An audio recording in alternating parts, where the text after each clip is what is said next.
Magandang araw po sa inyong lahat.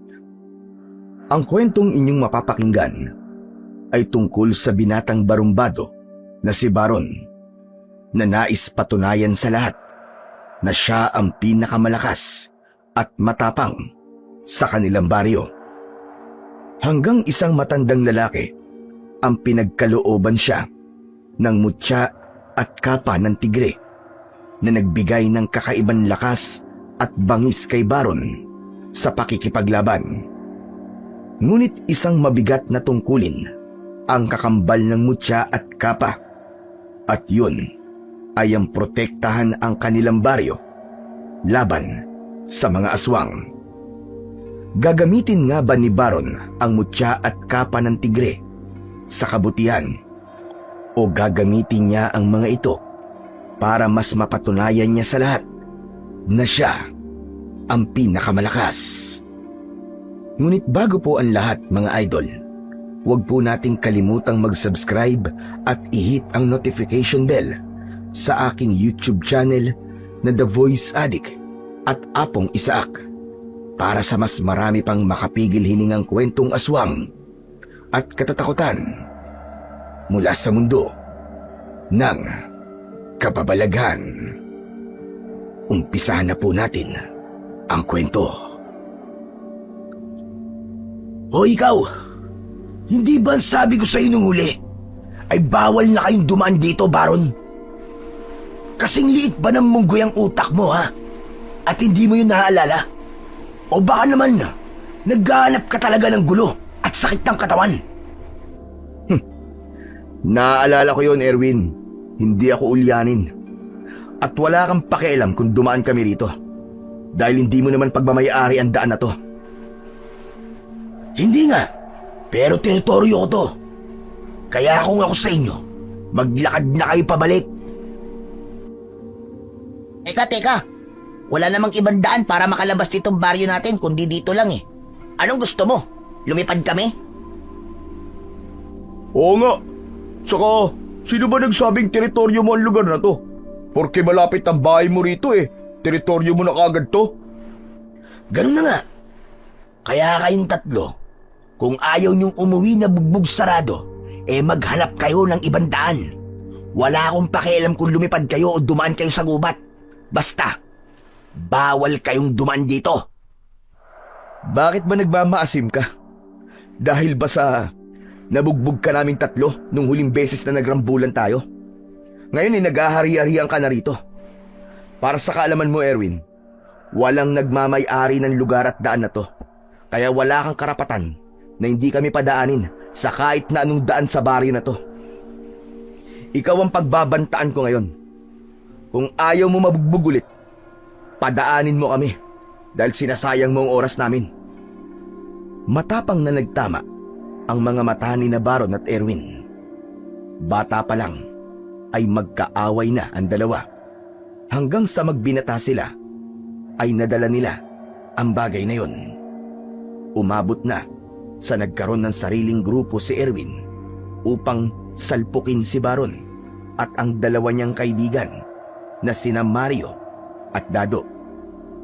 Hindi pwedeng matapos ang isang buwan na hindi nag-aaway ang dalawang magkabilang grupo. Kung minsan ay panalo sina Baron at minsan naman ay sina Erwin ang nananalo. Ang totoo, hindi na maalala ni Baron kung paano at bakit sila nagkaroon ng galit ni Erwin sa isa't isa. Dahil bata pa sila nang magsimula silang mag-away. Para sa kanila ay hindi sila hihinto sa pag-aaway hanggang sa hindi nila napapatunayan sa mga tao sa baryo nila kung sino sa kanilang dalawa ang pinakamalakas at pinakamatapang. Patuloy na nakatitig sina Baron at Erwin sa isa't isa. Walang nais magbaba ng tingin dahil para sa kanila ay isa yung senyales ng kahinaan. Nakakalokong ngumisi si Baron. Hanep pa. Kung makatingin ka sa akin, parang gusto mo kong halikan ha. Alam ko na. Nagkakagusto ka na yata sa akin eh. Teka, Chong. Walang talo-talo ah.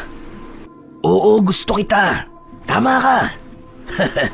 Gusto kong basagin yung nakakabwisit mong pagmumuka. Isang mabilis na suntok ang pinakawalan ni Erwin at tumama yun sa panga ni Baron. Sandaling nagdilim ang paningin ni Baron kaya ipinilig niya ang kanyang ulo. Manggaganti siya ng suntok nang mula sa kung saan-saan ay lumabas ang mga kagrupo ni Erwin na puro lalaki. Naging alerto sina Mario at Dado. Inilabas ni Mario ang arnis nito habang si Dado ay ang armas nitong sumpit. Pumuesto ang dalawa sa magkabilaang tabi ni Baron habang si Baron ay iniumang ang kanyang matigas na kamao na para siyang isang boksingero. Aba, mukhang nadagdagan ng mga alipores mo ah. Bakit Erwin? Natatakot ka ba sa aming tatlo? At kailangan mo pa ng ganyang karaming kakampi? Para lang mapabagsak kami ha? Naisip niya kasi na wala siyang laban sa ating tatlo. Akala mo naman natatakot tayo sa kanya. Sabihin niyo na ang gusto niyong sabihin. Sila ang kusang sumama sa grupo ko. At hindi ko sila pinilit. Ibig sabihin, matatalino sila. Alam nila kung kanino sila dapat sumama. Tama na. Ang dami mo pang sinasabi. Ang dahilan lang naman yan ay takot ka. Hindi mo kami kaya. Kahit tatlo lang kami. Mayabang ka talaga. Sige kung ganun, bakit di natin subukan? Kung takot nga ako sa inyong tatlong kumag. Isa-isang tinignan ni Baron ang mga lalaking nasa likod ni Erwin. Bawat isa ay may kanya-kanyang dalang armas. May 2x2 na kahoy, baseball bat, patalim at kung ano-ano pa. Alam niya na wala silang laban ni na Mario at Dado sa dami ng mga kasama ni Erwin at kung lalaban sila ay sigurado siya na hindi maganda ang mangyayari sa kanilang tatlo. Kung siya lang sana ay walang problema, pero kasama niya sina Mario at Dado. Ayaw niyang mapahamak ang mga kaibigan niya nang dahil sa kanyang pag-aangas. O ano Baron? Natahimik ka na yata. Naisip mo na ba na wala kang laban sa akin ha? Alam mo, gusto ko sana makipagrambulan sa inyo ngayon eh. Ang totoo, kahit mag-isa lang ako, ay kayang-kaya ko kayong patumbayin lahat. Napakayabang mo talagang hayop ka. O ano? Simulan na natin. Teka. Easy ka lang, masyado ka namang high blood eh. Wala ako sa mood makipag-away sa'yo ngayon eh. Marami pa akong dapat gawin na mas importante kaysa sa patunayan kung sino mas malakas at mas matapang sa atin dalawa. Hayaan mo, Erwin. Sa ibang araw, haharapin kita at yung mga alipores mo. Ang dami mo pang sinasabi. Bakit hindi mo nalang aminin na natatakot ka sa dami namin? Kilala mo ko, Erwin. Wala akong kinatatakutan. Maghintay ka lang at haharapin kita kapag nasa mood na ako makipag-away. Ang gawin mo ay maghanda ka at magpalakas. Kung gusto mo, magdagdag ka pa ng mga alipores mo para mas marami kayo eh. Baka sa ganung paraan ay magkaroon na kayo ng tsansang manalo sa aming tatlo. Umiim ang bagang ni Erwin. Muli nitong sinuntok si Baron, pero sa pagkakataong yun ay mabilis na yumuko si Baron. Lumagpas ang kamao ni Erwin sa kanya at nawalan ito ng balanse. Sumubsob sa lupa si Erwin at nakakain pa yon ng alikabok. Yan! Ikaw kasi masyado kang agresibo eh. Tignan mo nangyari sa'yo. Saka mo na ako hamunin kapag hindi ka nalang pa. Mario, Dado, tara na. Umuwi na lang tayo. Nawalan na ako ng ganang magpunta sa bayan. Nauna nang naglakad, paalis si Baron at agad na sumunod sa kanya sina Mario at Dado. Hindi nagsalita ang dalawa hanggang sa makarating sila sa bahay ni Baron. Mag-isa na lang sa buhay si Baron. Nang mamatay ang nanay niya nung bata pa siya, ay iniwanan na siya ng kanyang tatay sa lola niya. Halos 3 taon nang patay ang lola niya, kaya wala na siyang inaasahan, kundi ang kanyang sarili. Naupo si Baron sa mahabang upuan na nasa ilalim ng mayabong na puno ng santol sa harapan ng kanyang kubo, habang sina Mario at Dado naman ay nakatayo sa harapan niya. Tol, bakit naman umatras ka kay Erwin kanina? Sa ginawa mo, parang inamin mo na rin sa kanya. Natakot tayo sa kanya. Oo nga naman, Baron. Handang-handa na sana akong makipagbakbakan eh. Ilang araw na rin akong pahinga sa rambulan eh. Alam nyo, hindi sa lahat ng oras ay kailangan natin patulan si Erwin. Saka iniisip ko rin kayong dalawa, no? Masyado silang marami. At aminin nyo man sa hindi, mahihirapan tayong labanan sila. Gumamit din kayo ng utak. Ibig sabihin, ayaw mo kami masaktan ni Mario? Hindi naman sa ayaw ko kayong masaktan. Imposibleng di kayo masaktan doon kapag nakipag-away tayo kina Erwin. Ayoko lang na mapahama kayong dalawa. Mamaya, mamatay pa kayo ron eh. E di, kargo pa kayo ng konsensya ko. Nagulat si Baron nang bigla siyang niyakap ni na Mario at Dado.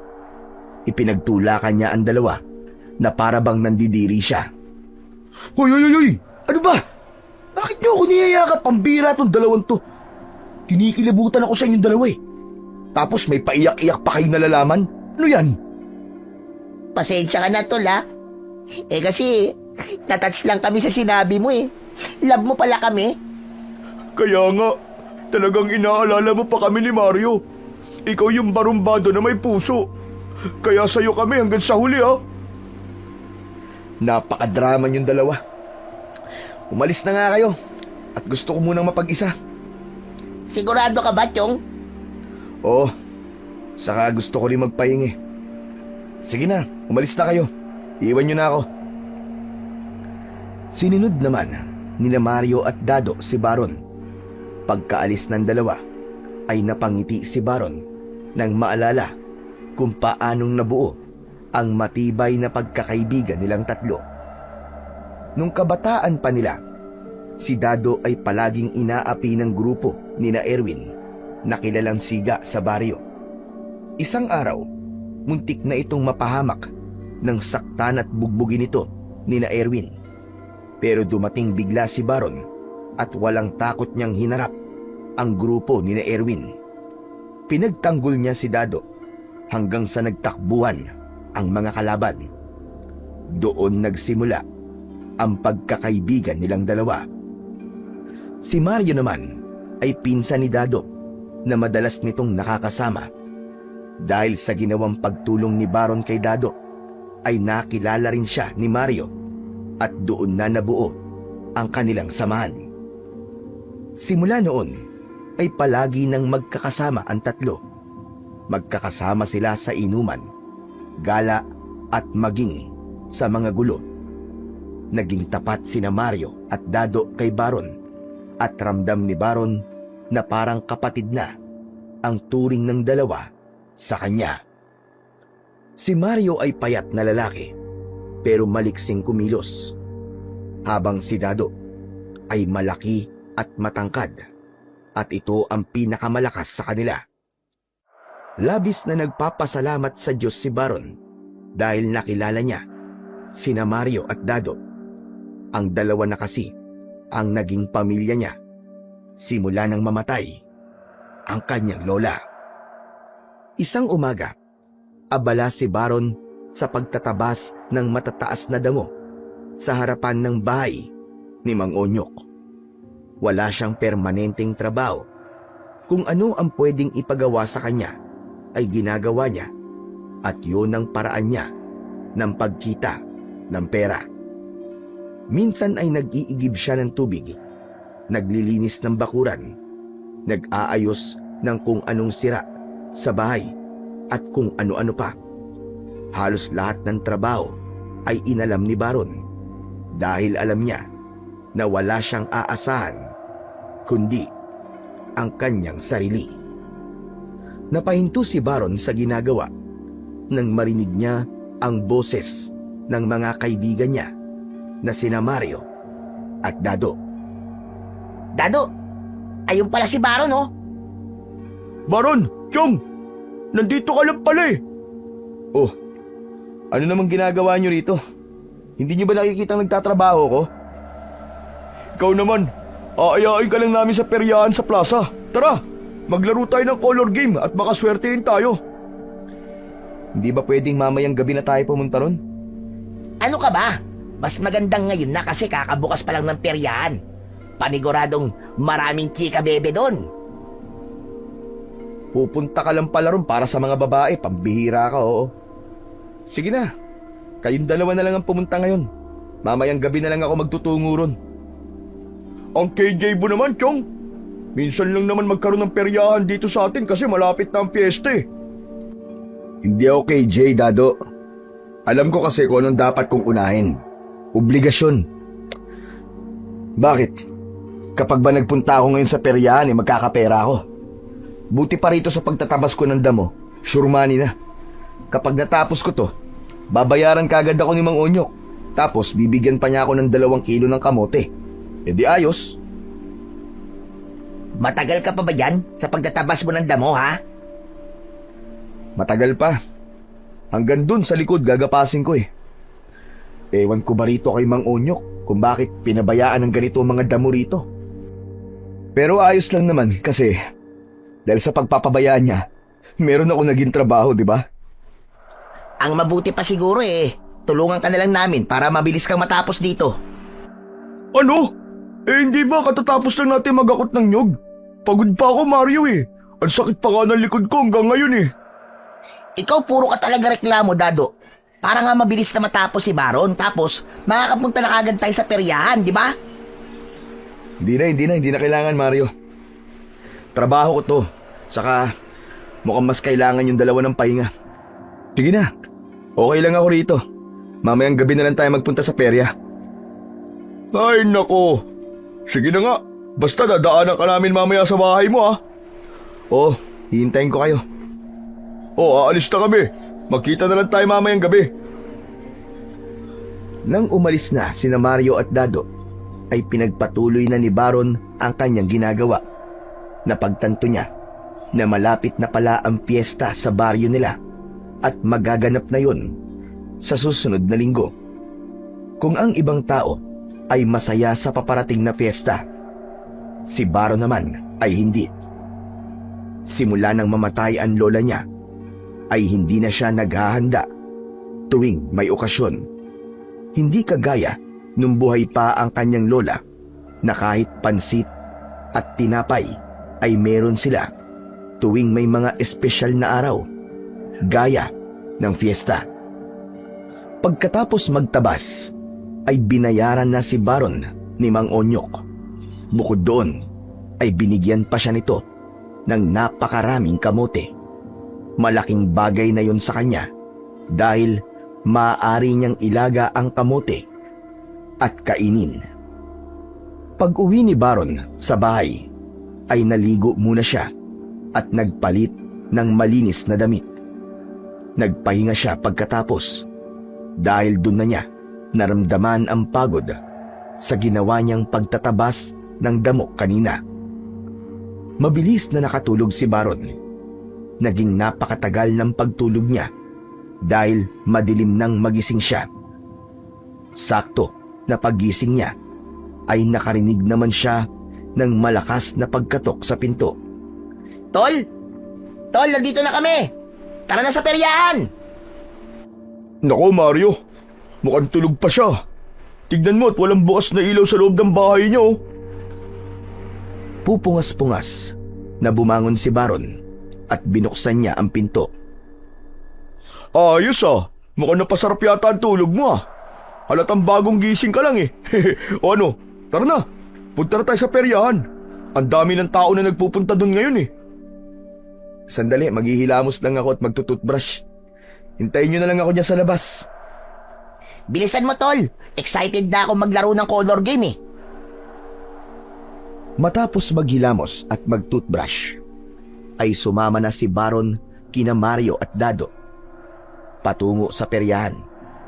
Sa totoo lang, ay mas gusto niyang manatili sa bahay upang makapagpahinga ng mas mahaba.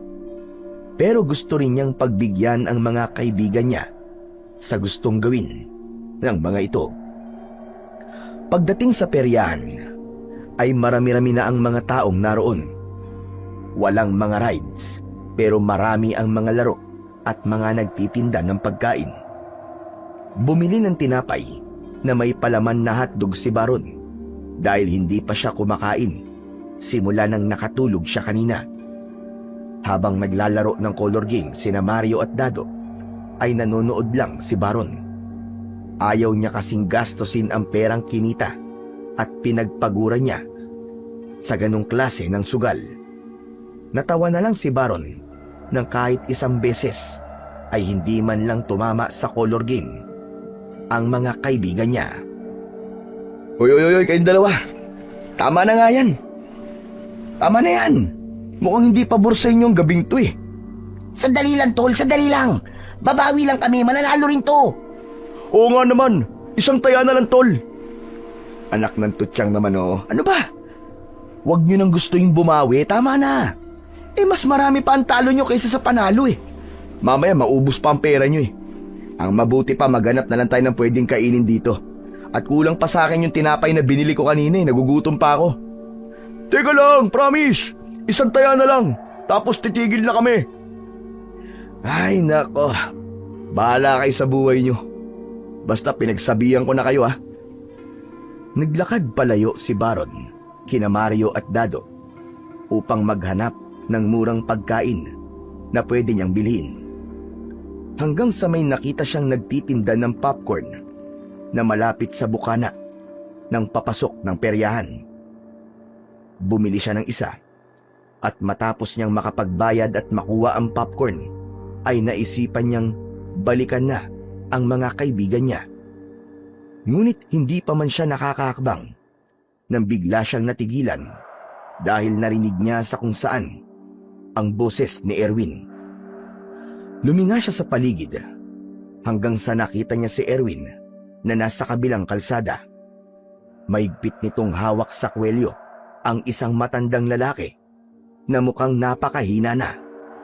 Payat ang katawan ng matanda at puro puti na ang buhok. May hawak na makapal na tela ang matanda at napakadumi. Pinanood ni Baron ang ginagawa ni Erwin habang kumakain ng popcorn. O ikaw, huwag kang magsinungaling sa akin, tanda. Alam kong may pera ka. Ibigay mo na sa akin ang pera mo bago pa ako mawalan ng pasensya sa'yo.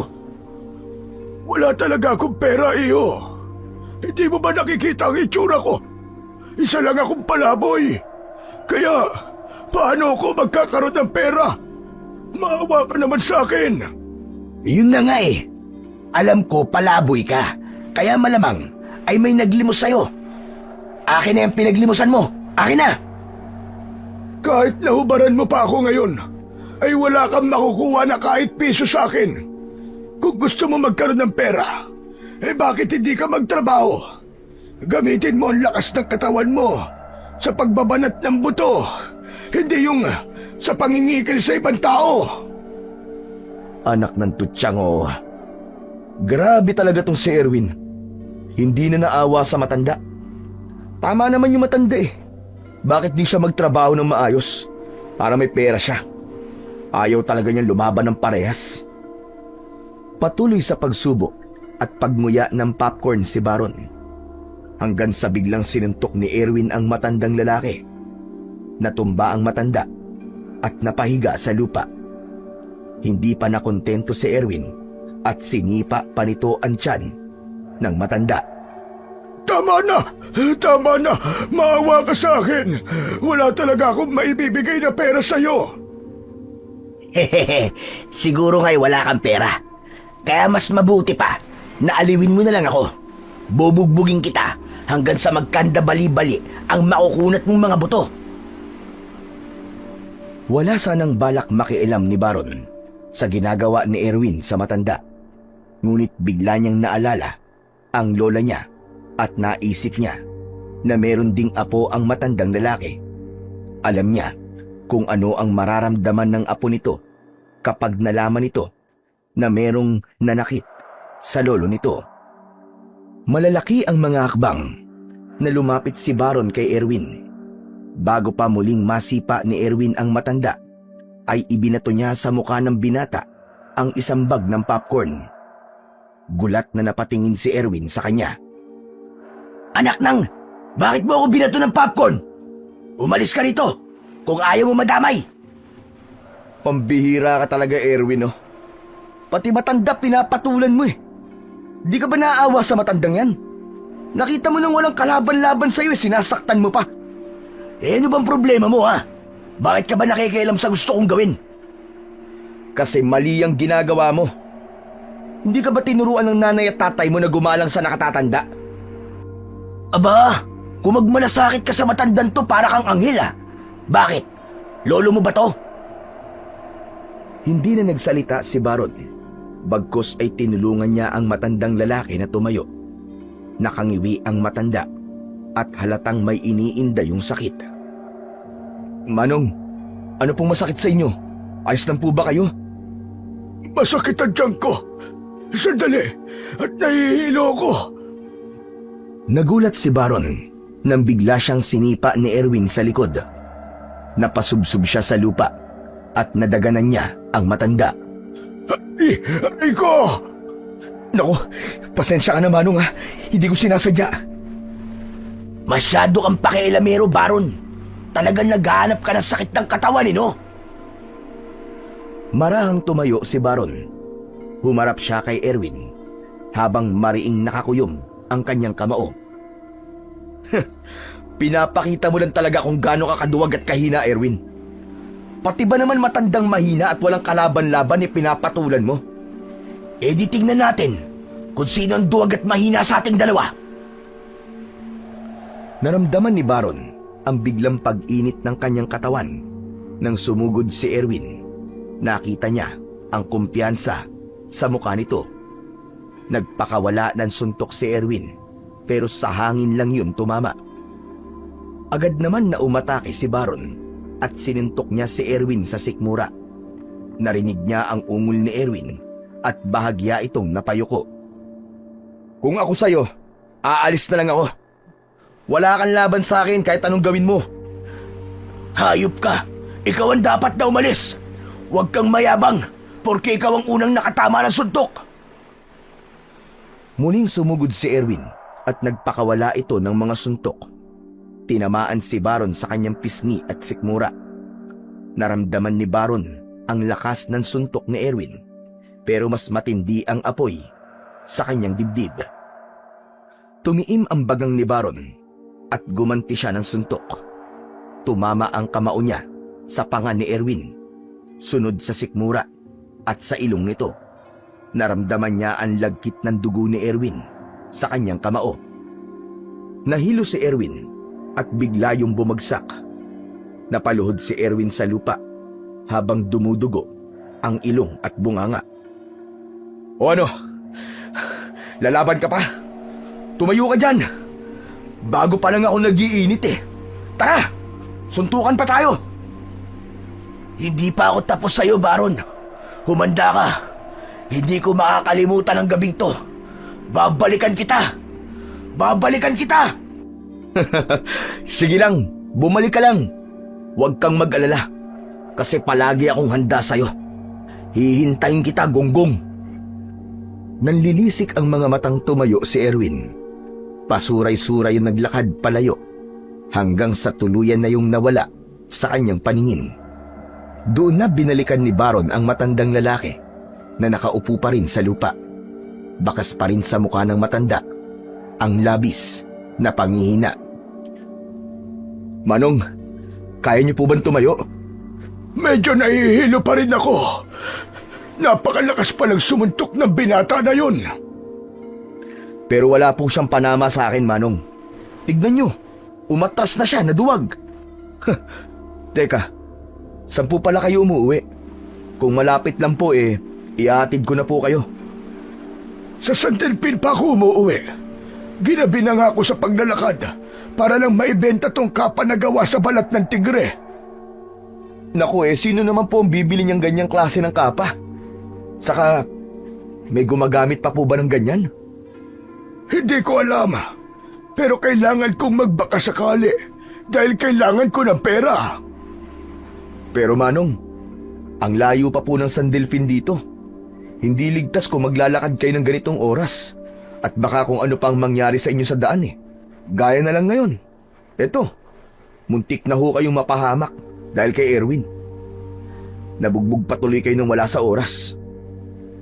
Siguro ay matutulog na lamang ako sa kung saan. Tapos, bukas na lang ako maglalakad ulit. Pinagmasdan ni Baron ang marahang pagtayo ng matandang lalaki. Kinuha nito ang malaking tela na napakarumi at isinampay yun sa balikat nito. Tumingin ang matanda kay Baron at matipid na ngumiti. Maraming salamat sa pagtulong mo sa akin, iyo. Bihira ang mga kagaya mo na may gagawin kapag may nakita na may nangangailangan. Marami sa ating mga tao na nanonood lang o magkukunwaring walang nakita sa mga ganitong pagkakataon. Nagsimula ng maglakad ang matandang lalaki. Paika-ikayon sa paglalakad. May awang humaplos sa puso ni Baron. Kilala siyang barumbado sa baryo nila. Pero pagdating sa matatanda, ay sadyang malambot ang kanyang puso. Kaya isang ideya ang biglang pumasok sa isip niya. Hinabol ni Baron ang matandang lalaki at humarang siya sa nilalakaran nito. Manong! Manong, sandali lang po!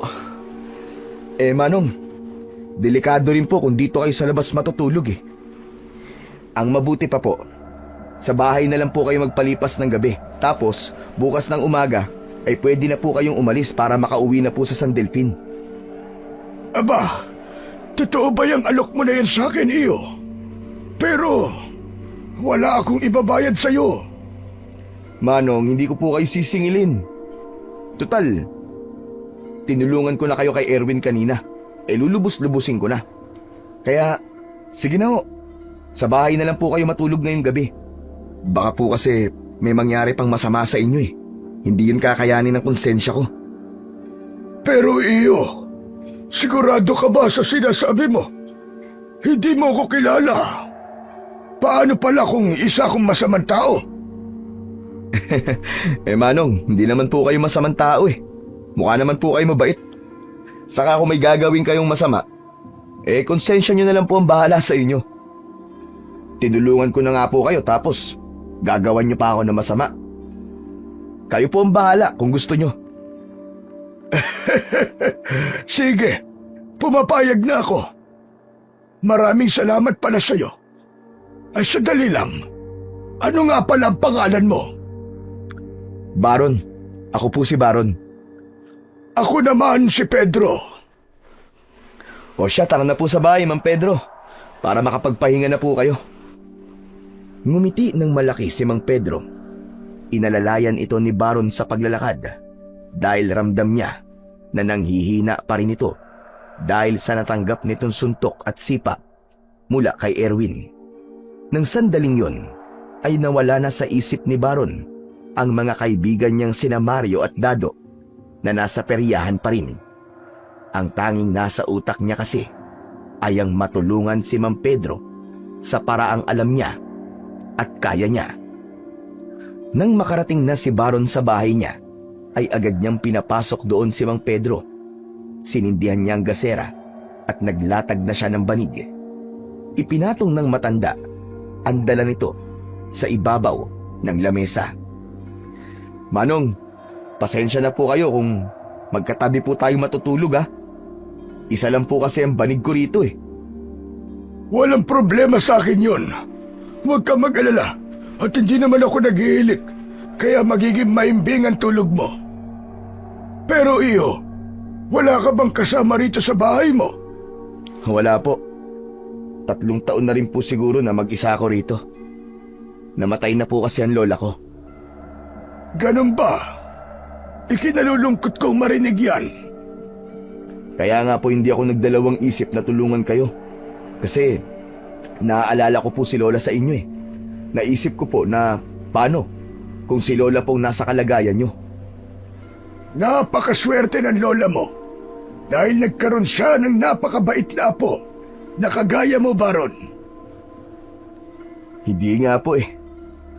Puro sakit lang po sa ulo ang nakukuha ng lola ko sa akin. Mahilig po kasi ako makipag-away kaya madalas na pinapatawag si Lola sa barangay. Ganun ba? Pero nakikita ko ang kabutihan sa puso mo. Kailangan mo lang sigurong mapagtanto na walang magandang maidudulot sa'yo ang madalas na pakikipag-away. Ang mabuti pa po siguro eh, matulog na po tayo. Medyo inaantok na rin po ako eh. Mabuti pa nga. Maraming salamat pala ulit sa pagtulong mo sa akin, Baron. Hayaan mo at makakaganti rin ako sa kabutihan mo. Huwag niyo na pong isiping gumante. Masaya po ako na natulungan ko kayo. Hinintay ni Baron na makahiga si Mang Pedro bago niya pinatay ang gasera. Matapos yun ay nahiga na rin siya. Patigilid siyang humiga habang nakatalikod kay Mang Pedro. Pumikit na siya at kampante siyang natulog dahil malakas ang pakiramdam niya na mapagkakatiwalaan naman ang matandang pinatuloy niya sa kanyang bahay.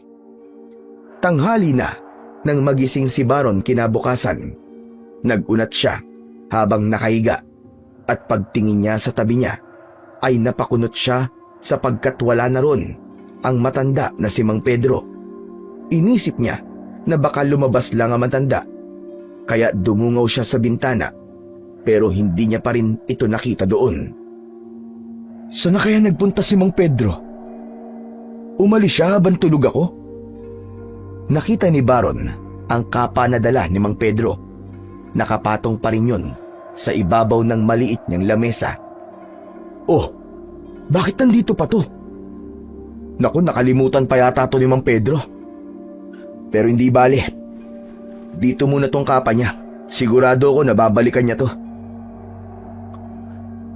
Nagpabaga na ng uling si Baron sa kanyang lutuan.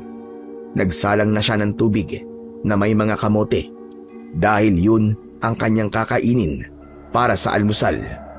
Habang hinihintay niyang maluto ang kamote, ay biglang pumasok sa kubo niya si Mario. Ayos ah. Ang aga mo naman yatang pumunta rito. Huwag mong sabihin na makikipag-away tayo sa ganito kaaga. Sandali lang at hindi pa ako nakakapag-almusal. Pag-almusalin mo muna ako. Ano ba nangyari sa'yo kagabi at bigla ka na lamang nawala? Hinalap ka namin ni Dado sa peryahan pero hindi ka na namin nakita. Ay, oo nga pala no. Nakalimutan ko na kayong dalawa eh. Pasensya na kayo. Kagagawan kasi yun ni Erwin. Si Erwin? O bakit? Anong ginawa ni Erwin? Nagpang-abot kami ni Erwin kagabi sa labas ng plaza. Eh paano ba naman? Kinikikilan ba naman niya yung kawawang matandang lalaki? Tapos, nang hindi siya binigyan, sinuntok at sinipa niya. Siyempre, tinulungan ko yung matanda. Pero wag ka mag-alala, Mario. Hindi umubra si Erwin sa akin kagabi. Wala na nga siyang nagawa kundi ang umalis eh. Kasi alam niyang hindi siya mananalo sa akin eh. Totoo ba yung sinasabi mo? O gawa-gawa mo lang para hindi kami magalit sa'yo ni Dado? Bakit? Nagdududa ka ba na natalo ko sa suntukan si Erwin? Hindi. Duda ko na may tinulungan ka matandang lalaki. Ikaw? Tutulong? Wow! Imposible Chong. Wala sa pagkatao mo ang tumulong sa ibang tao. Ah, talaga ba? Ganyan ba ang pagkakakilala mo sa akin? Sandali. Nakikita mo yung malaking tela na nasa lamesa ko. Dala yun ng matandang lalaki. Sa kanya yun. Dito ko nga muna siya pinatulog eh. Kasi malayo pa ang uuwian niya. Eh nasan yung matandang sinasabi mo? Hindi ko nga alam kung lumabas lang ba siya o umalis na kasi naiwan niya yung tela niya eh. Pagising ko wala na siya. Nako, Chong. Hindi kaya magdanakaw yun? Tinignan mo na ba mga gamit mo? Baka may nawawala. Ano namang nanakawin niya rito? Saka magaan ang pakiramdam ko sa kanya. Kaya sigurado ko na hindi siya masamang tao. Pero sa totoo lang, Tol, nag-alala kami ni Dado sa'yo nung bigla ka na lamang nawala. Akala nga namin nabiktima ka na ng aswang eh. Ano? Anong aswang sinasabi mo? Chong, narinig kasi namin yung pinag-uusapan ng mga tao kagabi sa peryahan. Ang sabi nila, Chong, ay meron daw na umaataking mga aswang sa kabilang baryo. Aba, hindi lang mga hayop ang binibiktima, kundi pati mga tao. Ang sabi pa nga nung isang babae, may mga napatay na yung mga aswang. Kaya nakakatakot na palang gumala tuwing gabi, Chong. Pambira. At talagang naniwala ka kagad sa mga narinig niyo ni Dado.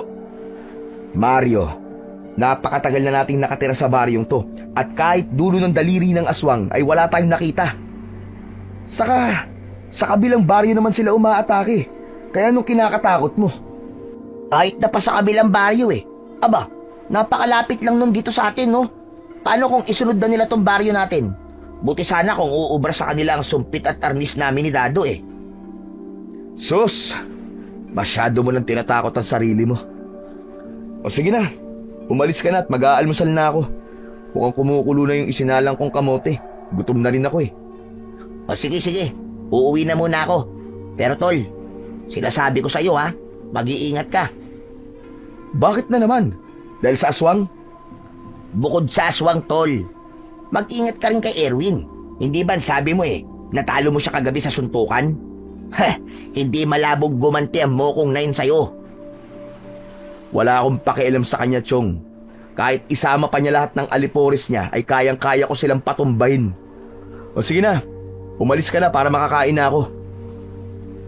Muling nagpaalam si Mario kay Baron bago yung tuluyang umalis. Nang naluto na ang nilagang kamote, ay nagtimpla na ng kape si Baron. Inalis niya ang kapa na nasa ibabaw ng lamesa at inilagay niya yun sa sahig na kawayan. Habang mag-isang kumakain, ay hindi napigilan ni Baron na manakanakang tignan ang makapal na tela ni Mang Pedro. Hindi niya maintindihan, pero tila may kung anong enerhiya ang humihila sa kanya upang tignan niya yon. Matapos na hugasan ang mga pinagkainan, ay biglang naisip ni Baron ang babala ni Mario kanina. Napagtanto niya na tama si Mario. Hindi malabong rumesbak si Erwin sa kanya dahil sa nangyari kagabi. Tama si Mario. Kailangan ko mag-ingat. Baka umatake nga si Erwin kapag hindi ako handa. Kilala ko pa naman ang kumag na yon. Hindi siya patas lumaban. Sa gitna ng pag-iisip ni Baron, ay muli niyang nasulyapan ang kapang naiwan ni Mang Pedro. Nilapitan niya yon at kinuha. Tinignan niya yon ng mabuti at inamoy. Anak ng... Ano ba to? Amoy alimuom, napakabaho. Parang kulog na utot ang amoy Tapos napakadumi pa. Tapos ang sabi niya binibenta niya to. Anak ng tutsang. Sino naman kaya ang bibili ng kapang to kung ganito to kabaho at kadumi? Napailing si Baron at naalala niya ang mukha ng matanda na si Mang Pedro. Kagabi ay nakita niya kung gaano kagusto ng naturang matanda ang kumita ng pera. Kaya naisip niya na muli itong tulungan upang madaling maibenta ang tinitinda nitong kapa. Nagtungo si Baron sa likod ng kanyang kubo. Dala ang kapa. Inilagay niya yon sa batya at nilagyan niya yon ng tubig na mula sa balon. Binanlawan niya yon ng paulit-ulit hanggang sa nabawasan ang nakakapit doong dumi.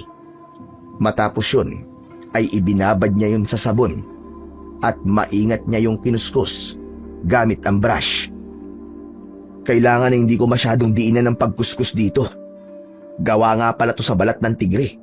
Baka masira to kung masyado kong pepwersay ng pagkuskus dito. Naging matyaga si Baron sa pagkuskus sa napakaruming kapa. Makalipas ang ilang sandali, ay tuluyan na yung naging malinis. Muli niya yung binanlawan ng maraming beses at nang isampay niya yon ay napangiti siya sapagkat nakita niya ang napakagandang disenyo ng kapa. Hindi nakakaduda na gawa talaga yun sa tunay na balat ng isang tigre dahil sa matingkad nung kulay na kahil na sinamahan ng mga kulay itim na pahaba. Ayos! Kapag natuyo ka na at binalikan ka na ni Mang Pedro, sigurado ko na maibibenta ka na niya dahil malinis at mabango ka na. Iiwanan na sana ni Baron ang kapa nang biglang may nalaglag na kung anong bagay mula roon. Dinampot niya yun at nalaman niya na isa yung kwintas na may palawit na tila isang hulin na kulay kahil at may batik na kulay itim. Teka, kakaibang kwintas na to ah. Kasama ba to sa binibenta ni Mang Pedro? Ba't di ko nakita kanina habang nilalaban ko? Ah, baka nakaipit. Dahil walang makakasagot sa tanong ni Baron, ay naisipan niyang itago na lamang ang kakaibang kwintas. Umasa siya na isang araw ay babalik si Mang Pedro sa bahay niya upang kunin ang mga gamit na naiwanan nito roon. Hindi nagkamali si Baron dahil pagsapit ng hapon ay kumatok si Mang Pedro sa pinto ng kanyang kubo. Agad na sumilay ang ngiti sa labi niya pagkakita sa matandang lalaki. Yun! Sabi ko na nga ba't babalik kayo, Manong eh. Naiwan niyo po kasi yung kapa niyo, Manong. Nandun po pala yun sa likod ng bahay. Nilabhan ko na po para magmukha na pong bago, para madali niyo po may bibenta. Sa tingin ko po medyo tuyo na yun ngayon. Pwede niyo na pong kunin yun tapos sa bahay niyo na lang po patayuin ng gusto. Maraming salamat at nilinisan mo ang kapa ng tigre. Pero, maaari ba akong pumasok muna? Dahil may mga bagay akong kailangan sabihin sa'yo. Sige po, sige po. Tuloy po kayo, Manong. Nilakihan ni Baron ang pagkakabukas ng pinto. Pagpasok ni Mang Pedro, ay magkaharap silang naupo sa kawayang saig. Napansin ni Baron na sobrang seryoso ng muka ni Mang Pedro, kaya napuno siya ng kuryosidad kung ano ang sasabihin nito sa kanya. Mang Pedro, ano po palang sasabihin niyo sa akin? Parang seryoso po yan ah. Tama ka. Seryoso nga ang bagay na to. Baron, ang totoo ay sinadya kong iwanan ng mutya at kapa ng tigre nang umalis ako rito kanina. Ang tinutukoy niyo po bang mutya yung kwintas? Oo, yun nga ay mutya ng tigre. Iniwan ko yon dahil nung una ay naisip ko na matutuklasan mo kung para saan ang dalawang bagay na yon. Ngunit napagtanto ko na wala ka palang karanasan sa paggamit ng mutya at mga bagay na may kakaibang kapangyarihan. Kaya ako'y bumalik rito upang ipaalam sa iyo kung ano ang kayang gawin ng mutya at kapa ng tigre. Teka, sandali lang po, Manong. Medyo naguguluhan po ako eh. Ang sabi niyo po ay sinadya niyong iwanan ang mutya at kapa ng tigre dito? Pero bakit ho? Dahil nakita ko sa aking panaginip, nadadanak ang dugo sa baryong ito nang dahil sa mga aswang.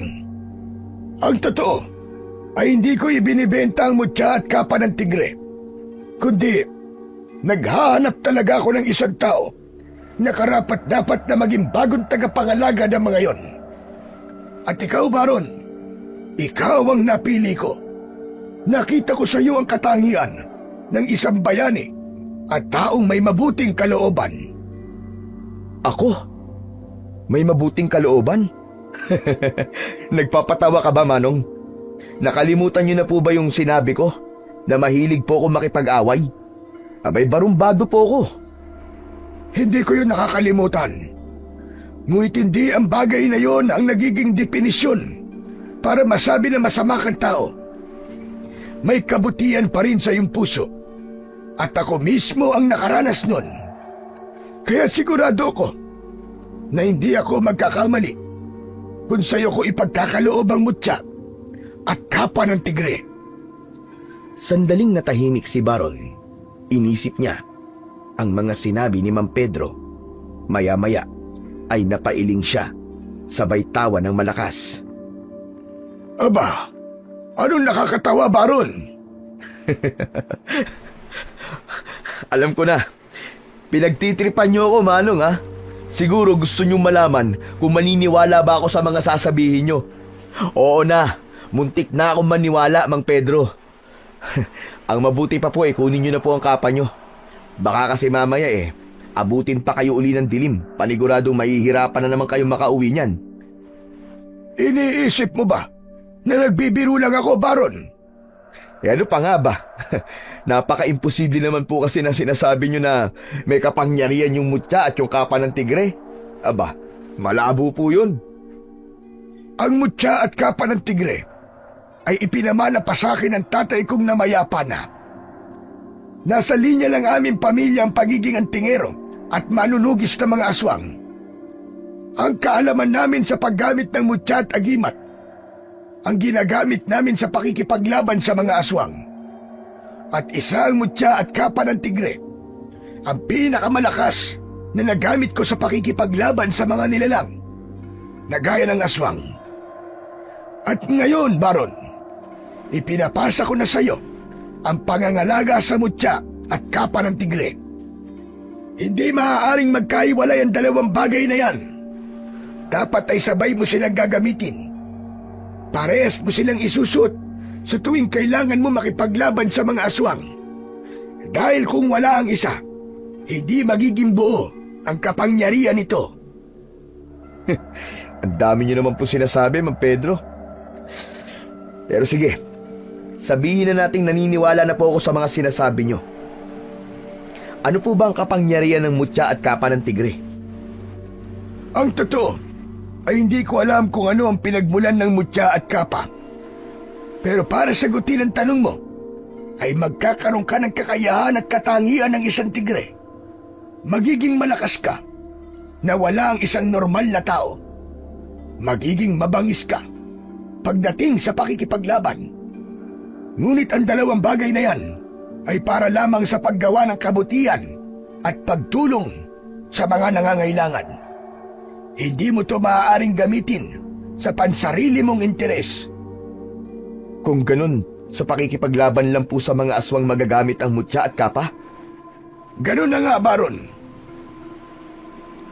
Muling tumahimik si Baron at hindi niya pa rin magawang paniwalaan ang mga sinabi ni Mang Pedro.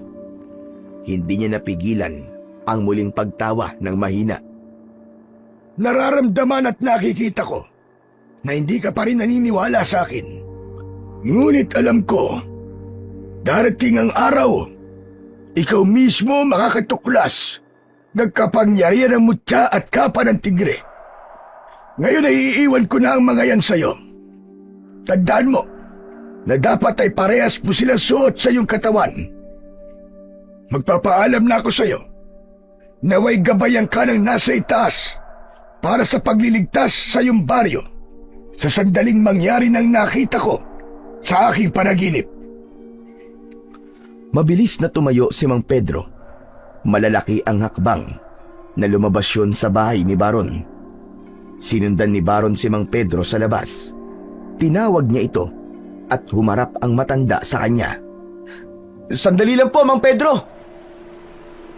Bakit? May katanungan ka pa ba? Wala naman po, kaya lang baka po pwedeng dalhin niyo na po ang kwintas at kapa. Pasensya na po. Hindi ko po kasi yun kailangan.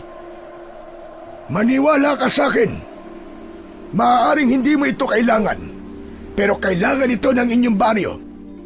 Palagi mong tandaan ang nakita ko sa akin panaginip.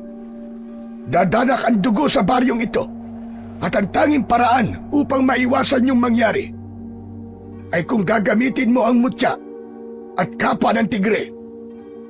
Tumalikod ng muli si Mang Pedro. Sa pagkakataong yun, ay hindi na ito pinigilan pa ni Baron. Pinagmasdan na lamang niya ang papalayong matandang lalaki hanggang sa tuluyan na yung naglao sa kanyang paningin. Pagsapit ng gabi ay hindi pa rin magawang makatulog ni Baron. Nakaupo siya sa isang sulok ng kanyang kubo habang nakatingin siya sa kapa na nasa ibabaw ng lamesa, habang ang kwintas na may palawit na mutya ng tigre ay nasa kanyang isang kamay. Totoo kaya mga sinabi ni Mang Pedro? Totoo kaya na meron kayong kapangyarihan? Biglang natigilan si Baron nang may narinig siyang malalakas na yabag sa labas ng kanyang bahay. Bago pa siya makapaghanda, ay biglang bumukas ang pinto at pumasok si Erwin kasama ang halos 10 lalaki. Mabilis na tumayo si Baron at hinarap si Erwin. Oh, grabe, anong ginagawa niyo rito? Hindi ba kayo marunong kumatok, ha? Hindi ba ang sabi ko sa'yo ay babalikan kita? At ito na ang gabing yon, Baron. Ngayon na kita sisingilin sa ginawa mo sa akin noong nakaraang gabi. Hindi mo ba ako kaya na mag-isa? Kaya nagsama ka pa ng mga alipores mo? Mahina ka talaga eh. Duwag ka, Erwin. Duwag. Sabihin mo na ang gusto mong sabihin. Pero sa gabing to, sisiguraduhin ko na luluhod ka sa harap ko at magmamakaawa ka para buhayin pa kita. Sumenya si Erwin sa mga kasama nito. 2 lalaki ang lumapit kay Baron at sinalubong siya ng mga yon ng malalakas na suntok sa muka at tiyan. Napahandusay siya sa sahig. Pilit niyang tinakpan ang kanyang ulo habang sunod-sunod siyang sinisipa ng mga kasama ni Erwin sa iba't ibang parte ng kanyang katawan. Sa bawat tama ng sipa kay Baron ay naririnig niya ang paghalakhak ni Erwin. Sige lang! Huwag niyong titigilan yan! Ang gusto ko ay gagapang na siya sa lupa at magmamakaawa sa akin! Nanginginig ang katawan ni Baron at mabigat na ang kanyang paghinga. Dumapo ang isa pang sipa sa kanyang tagiliran at halos mawalan na siya ng ulirat. Ngunit sa gitna ng lahat ng yon ay nahawakan niya ang kwintas na may mutya ng tigre na nasa sahig. Mabilis niyang isinuot yun sa kanyang leeg. May kakaibang naramdaman si Baron sa kanyang katawan. Isang pakiramdam na hindi niya kayang ipaliwanag. Pilit na gumapang si Baron palapit sa lamesa kung saan naroon ang kapa ng tigre. Hindi niya muna ininda ang walang tigil na sipa na kanyang natatanggap. Nang makuha niya ang kapa, ay agad niya yung isinuot. Matapos maisuot ni Baron ang mutya at kapa ng tigre, ay hindi niya na naramdaman ang mga sipa na kanyang natatanggap. Para bang may dumaloy na kuryente sa kanyang mga ugat. Dahan-dahan siyang tumayo. Sinuntok siya ng isa sa mga lalaki sa muka, pero nagulat ang lahat nang hindi man lang siya natinag. Sinunggaban ni Baron ang isang lalaki at itinulak niya yun. Lumipad ang lalaki palabas ng pintuan. Isang malakas na sipa ang pinakawalan niya sa isa pa. Doon na niya sinimulang atakihin isa-isa ang mga kasama ni Erwin. Ang bawat suntok ni Baron ay parang maso na bumabagsak sa buto at laman ng kanyang mga kalaban. Lumabas si Baron ng bahay. Sinundan siya roon ni Erwin. Nakangisi yun sa kanya, pero halata ang kaba sa mga mata nito. O ano, Erwin? Akala ko ba'y luluhod ako sa harapan mo ngayong gabi, ha? Bakit parang ikaw ang gagawa nun, imbis na ako? Napakataas naman ang tingin mo sa sarili mo, hayop ka! Mangyayari pa rin yun! Sadyang mahina lang ang mga alagad ko, kaya natalo mo sila. Pero ako, kahit kailan, ay hindi mo ako matatalo. Yan ang tandaan mo! Mabilis na sinugod ni Erwin si Baron, ngunit hindi man lang siya nakaramdam ng sakit nang tamaan siya ng kamao nito. Binigyan niya ng sunod-sunod na suntok sa mukha si Erwin hanggang sa isang malakas na suntok ang pinatama ni Baron sa panga ni Erwin. Nang mapaluhod sa lupa si Erwin, ay sabay-sabay na nagtakbuhan palayo ang mga kasama nito. Nahihirapang tumayo si Erwin. Susugod sana ulit ito kay Baron, pero agad niya tong sinalubong ng malakas na sipa sa dibdib. Napahiga sa lupa si Erwin at napasingap ito.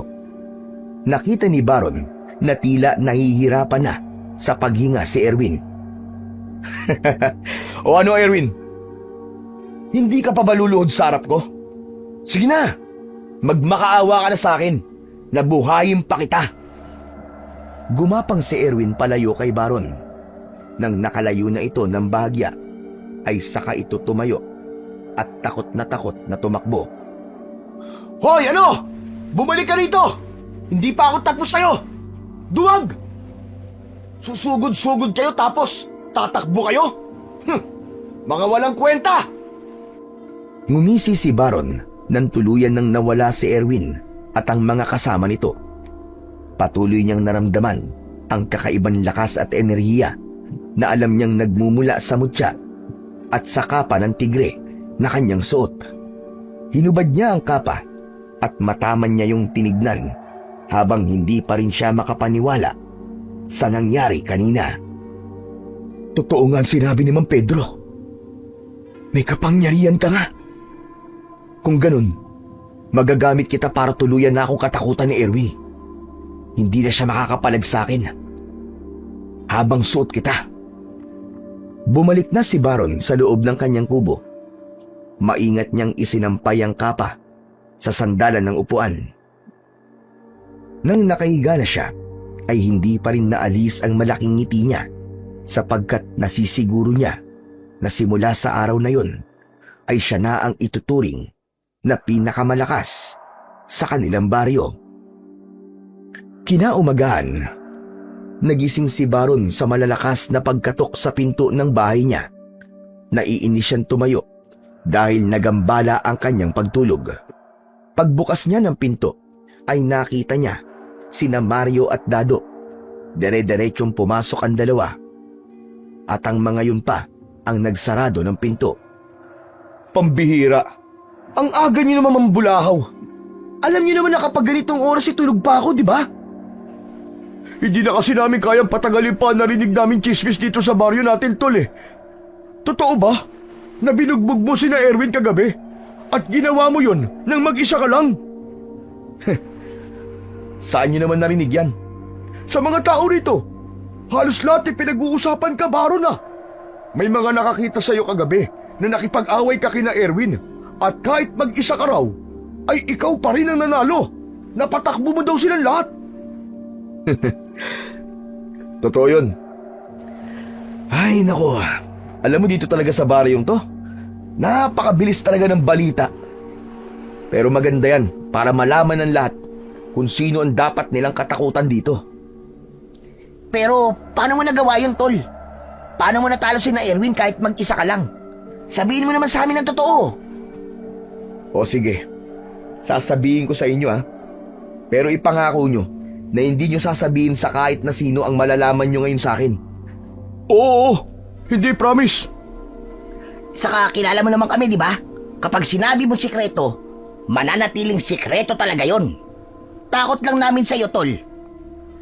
Sandaling tinitigan ni Baron sina Mario at Dado dahil alam niyang mapagkakatiwalaan niya ang dalawa. Ay nagdesisyon na siyang ipaalam sa mga yon ang dahilan kung bakit siya nanalo sa away nila ni Erwin nung nakaraang gabi. Kinuha ni Baron ang kapa ng tigre at iniladlad niya yon sa harapan ni na Mario at Dado. Teka, ano yan? Maglalatag ka ba at matutulog na tayo? Hindi, Timang. Ito yung maduming kapa na pagmamay-ari ng matandang tinulungan ko. Ibinigay niya to sa akin, kasama ang isang mutya ng tigre. Ang dalawang bagay na yon ang nagbigay sa akin ng kakaibang lakas at bangis sa pakikipaglaban. Kaya natalo ko sina Erwin kagabi. Ano ka mo? Mutya ng tigre? Kapa? Ano ba sinasabi mo, Tol? May sakit ka na ba? Sinabi niyo na sabihin ko ang totoo, di ba? Pero nasabihin ko, ayaw niyo namang maniwala. Pambihira kayo, oo. Tol, ano ba kasing naitulong ng kapa at mutya na yan sa'yo kagabi? Merong kapangyarihan ng mga to. Hindi ba kayo nakikinig? Sinabi ko nang kapag suot ko ang dalawang to, ay nagkakaroon ako ng lakas at bangis gaya ng sa isang tigre. Kahit nung una hindi nga rin ako makapaniwala eh. Pero nang nabugbog ako ni na Erwin, ay naisip kong subukan kung totoo. Kaya sinuot ko ang mga to. At hindi nga ako binigo ng mutya at kapa ng tigre. Kayo na mismo ang nakarinig sa mga tao na tinalo ko si na Erwin, di ba? Kahit mag-isa lang ako. Nagkatinginan sina Mario at Dado. Naramdaman ni Baron na duda pa rin ang dalawa sa mga sinabi niya. Kung ayaw niyong maniwala, bahala kayo sa mga buhay niyo. Akala ko ba'y kaibigan ko kayo? Sana alam niyo na hindi ko kaya magsinungaling sa inyong dalawa. Sige na nga, umalis na nga kayo. Istorbo lang kayo eh. Eto naman, ang hilig magpaalis. Hindi ba pwedeng pinoproseso pa ng mga utak namin ang sinasabi mo? Pero kung totoo ang sinasabi mo, Tol, ibig sabihin ay hindi naman nanalo si na Erwin sa atin. Kahit mag-isa ka lang ay kayang-kaya mo silang patumbahin. Kahit isang batalyon pa sila. Hehehe, tama ka dyan, Dado. Tayo na magiging pinakakinatatakutang grupo, hindi lang sa baryo natin, kundi maging sa buong mundo. Pambihira ka. Ang OA naman ng buong mundo. Sapat na sa akin na katakutan tayo ni na Erwin. Alam niyo naman, bata pa lang kami, magkaaway na kaming dalawa. Ngayon may ganito na akong mutya at kapa. Sigurado ko na matatakot na siyang banggain ako ngayon. Masayang nag-appear sina Mario at Dado, habang si Baron ay mas matindi ang kasiyahan ng sandaling yun. Hindi niya inasahan na ang simpleng pagtulong niya sa isang matandang lalaki ang siyang magiging daan upang magkaroon siya ng kakaibang lakas na alam niyang katatakutan ng lahat. Simula noon ay napansin ni Baron ang malaking pagbabago kay Erwin. Sa tuwing nagkakasalubong sila ng daan, ay hindi na makatingin si Erwin ng diretso sa kanya. Lagi itong umiiwas o hindi kaya ay lumilihis ng daan na para bang takot na takot yon kay Baron. Sa mga mata ng mga tao ay malinaw na natalo at napahiya si Erwin at yun ay naging dahilan upang mas lalo pang umingay ang pangalan ni Baron sa baryo nila. Hindi naman pinalampas ni Baron ang pagkakataong ipagmalaki ang nangyari. Sa bawat inuman at pagkikwentuhan kasama ang mga kabarkada ay palagi niyang ikinikwento kung paano niya tinalo sina Erwin. Yun nga lang, hindi niya ipinapaalam sa iba ang tungkol sa mutya at kapa ng tigre, maliban na lang sa mga kaibigan niya na sina Mario at Dado. Isang madaling araw, galing si Baron sa inuman sa bahay ni na Mario at Dado. Pasuray-suray siyang naglalakad pero hindi maalis ang ngiti sa kanyang labi. Napakasaya niya dahil marami na ang humahanga sa kanya. Nang nasa harapan na siya ng kubo niya, ay natigilan siya nang makita si Mang Pedro na hawak ang mutya at kapa ng tigre. Seryoso ang muka ng matandang lalaki. Nakangiting lumapit si Baron kay Mang Pedro at tinapik pa niya yun sa balikat. Yun oh, Mang Pedro, long time no see ah. Maraming salamat nga pala sa pagkakaloob mo sa akin ng mutya at kapa na yan ha. Alam mo ba, nang dahil sa mga yan, ay takot na si na Erwin sa akin. Siya yung lalaking nanuntok at sumipa sa'yo nun. Akala mo ba ay natutuwa ko sa ginawa mo, Baron? Ganyan ba ang gusto mo? Ang makilala ka sa pagiging barumbado mo? Ha? Ano po bang ibig niyong sabihin? Bakit di ka natutuwa? Saka bakit hawak niyo po ang mutya at kapa? Dahil babawiin ko na to sa'yo. Nagkamali ako ng pagpili sa'yo. Teka, sandali lang, Mang Pedro. Hindi niyo pwedeng basta na lang kunin sa akin yan. Ibinigay niyo na ang mga yan sa akin eh. Wala na pong bawian.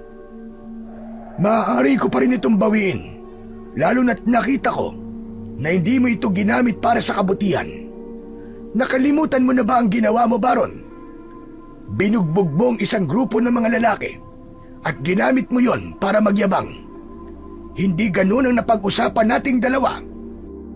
Pero Manong, hindi ba kabutihan naman yun? Masama ang ugali ni Erwin, kaya dapat lang sa kanya yun. Saka hindi pagyayabang ang ginawa ko, Manong. Nagsasabi lang ako ng totoo. Ang nagyayabang ay yung nagmamalaki sa isang bagay na hindi naman totoo. Talagang ang nagkamali ako. Hindi mo naiintindihan kung paano mo gagamitin ang tama ang mutya at kapa ng tigre. Hindi ba't ang sabi ko sa'yo ay dadanak ang dugo dito sa inyong baryo? Didiretsahin na kita. Nakita ko sa panaginip ko na may mga aswang nasasalakay dito sa baryo nyo, Baron. Ibinigay ko sa iyo ang mutya at kapa para gamitin sa pakikipaglaban sa mga aswang at para ipagtanggol at protekta ng mga tao dito sa inyong lugar. Hindi ko ibinigay ang mga ito para ikaw ay magyabang. Nawala ang pagkalasing ni Baron sa mga sinabi ni Mang Pedro. Napagtanto niya ang kanyang pagkakamali at napayuko siya ng dahil sa pagkapahiya. Patawarin niyo po ako, Mang Pedro. Aaminin ko po na nadala po ako sa lakas at kapangyarihan ng ibinigay niyo sa aking mutya at kapa ng tigre. Nawala po sa isip ko kung saan ko to dapat gamitin. Kaya Manong, nakikiusap po ako sa inyo na bigyan niyo pa ako ng isa pang pagkakataon na itama po ang aking pagkakamali. Kung maaari po sana huwag niyo po munang kunin sa akin ng mutya at kapa. Hayaan niyo po na gamitin ko na ito sa tamang pamamaraan. Ikinalulungkot ko, pero wala nang pangalawang pagkakataon para sa'yo. Hahanap na lamang ako ng ibang tao na mas karapat dapat kaysa sa'yo. Pinalagpas mo ang pagkakataon na patunayan sa baryong ito ang sarili mo. Wala nang nagawa si Baron, kundi ang manghinayang nang umalis na si Mang Pedro, dala ang mutya at kapa ng tigre. Sinisi niya ang kanyang sarili sa pangyayaring yon. Ngunit alam niya na huli na ang lahat para magsisi siya. Sinabi na lang niya sa sarili na kailangan niyang tanggapin na wala na siyang lakas at kapangyarihan at bumalik na siya sa pagiging isang ordinaryong tao. Nang mga sumunod na araw ay naging matamlay si Baron. Naisip niya na tama si Mang Pedro na pinalagpas niya ang pagkakataon na patunayan sa kanilang baryo na hindi lang siya isang binatang barumbado at mahilig sa gulo, na kaya rin niyang gumawa ng kabutihan at maging isang bayani. Hanggang isang gabi, nabulabog ang katahimikan ng buong baryo nang umatake ang 3 aswang. Pumasok ang mga yon sa mga bahay-bahay at inatake ang mga tao. Nagkagulo ang lahat habang si Baron ay nasa loob lamang ng kanyang kubo at nakasilip sa bintana. Bakas sa mukha niya ang labis na pagkagimbal. Ito na ang sinasabi ni Mang Pedro. Totoo nga may mga aswang naaatake sa aming baryo. Anong gagawin ko? Parang wala namang may lakas ng loob na makipaglaban sa mga aswang. Hanggang sa nagulat si Baron nang makarinig siya ng malalakas na pagkatok sa pinto. Nang marinig niya ang boses ni na Mario at Dado, ay saka lang niya yon binuksan. Dala ni Mario ang arnis nito, habang sumpit naman ang kay Dado. Anong ginagawa niyo rito? Hindi niyo ba alam na may mga aswang na umaatake? Kasi alam namin na makikipaglaban ka sa mga aswang. Hindi ba pwede mong gamitin ang mutya at kapa ng tigre para labanan ng mga halimaw na yon? Pero wala na Wala na sa akin ang mutya at kapa Kinuha na ni Mang Pedro ang mga yon dahil ginamit ko sa maling paraan. Isa pa, naging mayabang ako nung tinalo ko sina Erwin. Ang sabi ni Mang Pedro ay hindi ako karapat dapat na pagkalooban ng mutya at kapa ng tigre. Wala na sa akin yun. Ano? Paano natin lalabanan ng mga aswang ngayon? Tumiim ang bagang ni Baron. Dinig niya ang sigawan ng mga taong humihingi ng tulong sa hindi kalayuan. Hanggang sa naikuyom niya ang kanyang mga kamao at isang desisyon ang kanyang binitiwan. Sige, lalabanan natin ang mga aswang. May mutya at kapa ng tigre o wala, ay kailangan kumilos tayo. Lalaban tayo. Pero kaya ba natin ang mga aswang? Hindi pa natin ito nagagawa, Chong. Kesa naman magtagulan tayo. Mas lalakas ang loob ng mga aswang na yan na umatake rito kapag nalaman nila na hindi natin kaya makipaglaban. Hintayin niyo ako rito at may kukunin lang ako. Teka lang. Kinuha ni Baron ang nag-iisa niyang itak at saka siya lumabas ng kanyang kubo. Dire-diretso siyang naglakad papunta sa kinaroroonan ng mga aswang. Sandali lang, Tol! Sigurado ka ba sa gagawin natin to? Ako sigurado ako. Pero kung natatakot kayo ni Dado, naiintindihan ko kayo. Hindi ako magagalit kung hindi niyo ako tutulungan. Pero hindi ka namin pwedeng pabayaan na mag-isa ka makipaglaban, tol. Tama si Mario. Makikipaglaban kami kasama mo, kahit hanggang kamatayan. Nagpatuloy ang tatlo sa paglalakad hanggang sa nakita nila ang tatlong aswang na may matatalas na kuko, mapupulang mata at mga ngiting nagbabadya ng kamatayan. Mahigpit na hinawakan ni Baron ng itak habang nasa tabi niya sina Mario na may hawak na arnis at si Dado na nakahanda ang sumpit. Hoy! Mga pangit na aswang! Kami ang harapin nyo! Tignan natin kung uubre ang lakas nyo sa aming tatlo! Unang umatake ang isa sa mga aswang. Pinuntirya nun si Baron. Nagawang iwasan ni Baron ang matutulis nitong mga kuko. Tinaga niya sa braso ang aswang at malakas siyang sumigaw dahil sa labis na sakit. Pinaghahampas ni Mario ang aswang gamit ang kanyang arnis, habang si Dado naman ay sinumpit ang aswang sa iba't ibang parte ng katawan nito.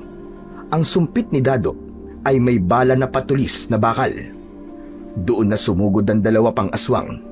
Hindi na malaya ni Baron ang pagkalmot ng isang aswang sa kanyang braso. Naramdaman na lang niya na may dugong dumadaloy sa kanyang braso papunta sa kanyang kamay.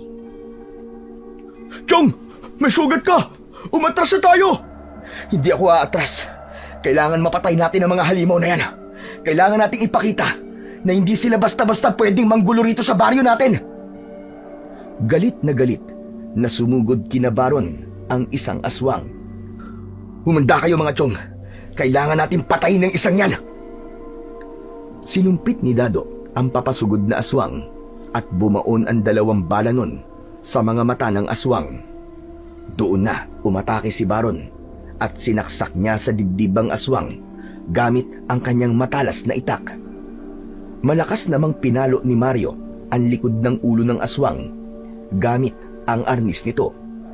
Walang buhay na bumagsak ang isang aswang sa lupa, habang ang dalawang natitirang aswang ay tila nagkaroon ng pag-aalangan na umatake. O ano? Gusto niyo ba mangyari sa inyo nangyari sa kasama niyo? Sige, lumapit kayo! Hindi kami natatakot sa inyo! Mga hayop kayo! Sabay na umangil ang dalawang aswang. Matapos yun, ay mabilis na tumakbo ang mga yon hanggang sa tuluyan ng nilamon ng kadiliman ang mga aswang. Hoy! Bumalik kayo rito, mga duwag! Bumalik kayo rito! Ano ka ba? Pambira ka, wag mo nang pabalikin! At baka bumalik talaga ang mga yon! Para maangas tayong tignan. Tignan mo, at ang daming taong nakatingin sa atin, oh. Hindi mo ba nakikita? Sa pagkakataon na yon, ay lumapit na ang mga tao kina Baron. Tuwang-tuwa na nagpasalamat ang mga yon sa kanila.